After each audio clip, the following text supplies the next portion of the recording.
All right, Barghani students, we're going to read pages 19 through 37 for this session. Here we go. Roll of thunder, hear my cry. Mary Lou nudged me. That's my seat, Casey Logan. Mary Lou Willover, Miss Crocker primely. Have a seat. Yes, ma'am, said Mary Lou, eyeing me with a look of pure hate and turning away. Miss Crocker walked stiffly to her desk, which was set on a tiny platform and piled high with bulky objects covered by a tarpaulin. She rapped the desk with a ruler, although the room was perfectly still, and said, "Welcome, children, to the Great Faith Elementary School." Turning slightly so that she stared squarely at the left side of the room, she continued, "To all of you fourth graders, it's good to have you in my class. I'll be expecting many good and wonderful things from you." Then, addressing the right side of the class, she said, "And for all you little first grade friends, only today, starting on the road to knowledge and education, may your tiny feet find the pathways of learning steady and forever before you." Already bored, I stretched my arm on the desk and rested my head in an upraised hand.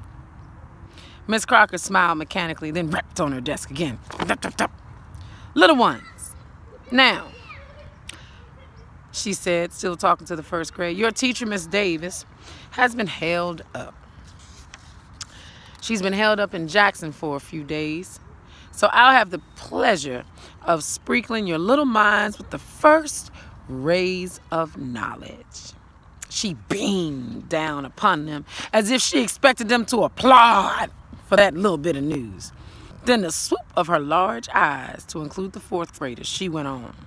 "Now, since there's only one of me and we shall have to sacrifice for a few days, we shall work, work, work.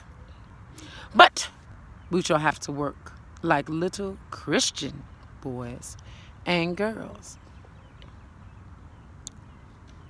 She went on. "Now, are you willing to do that?" "Yes, Miss Crocker," the children chorused. But I remained silent. I never did approve of group responses. Adjusting my head, I sighed heavily, my mind on the burnings of the berries. "Casey Logan," I looked up startled. "Casey Logan." "Yes, ma'am." I jumped up quickly to face Miss Crocker. "Aren't you willing to work and share?" "Yes, ma'am." "Then say so." "Yes, ma'am," I murmured, sliding back into my seat as Mary Lou, Gracie, and Alma giggled. Here, it was only 5 minutes into new school year, and I already was in trouble. By 10 o'clock, Miss Crocker had rearranged our seating and written our names on her seating chart. I was still sitting beside Gracie and Alma, but we had been moved from the third to the first row in the front of the small pot-belly stove. Although being eyeball to eyeball with Miss Crocker was nothing looking forward to, the prospect of being warm since the cold weather set in was nothing to be sneezed at either. So I resolved to make the best of my rather dubious position. Now, Miss Crocker made a startling announcement. This year, we would all have books. Ask a question. Write down one. This year, we would all have books. Maybe you ask, don't they have books every year? Maybe you ask, why don't they have books every year? Why in 1930s Mississippi, where it's supposed to be separate but equal school, why is it not true? Everyone gasped for most of the students had never handled a book besides the family Bible. I'd admit that even I was somewhat excited. Although Mama had several books, I had never had one of my very own. Now, we're very fortunate to get these readers, Miss Crocker explained while we eagerly awaited the unveiling. The county superintendent of schools himself brought these books down here for our use, and we must take extra good care of them. She moved toward her desk. So let's all promise that we'll take good best care possible of these new books. She stared down, expecting our response. All right, all together.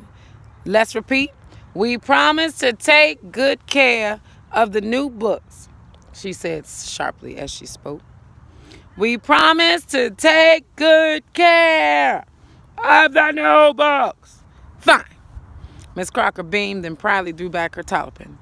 Sitting so close to the desk, I could see the covers of the books, a motley red, were badly worn and gray, and edges of the pages had been marred by pencils, crayons, and ink.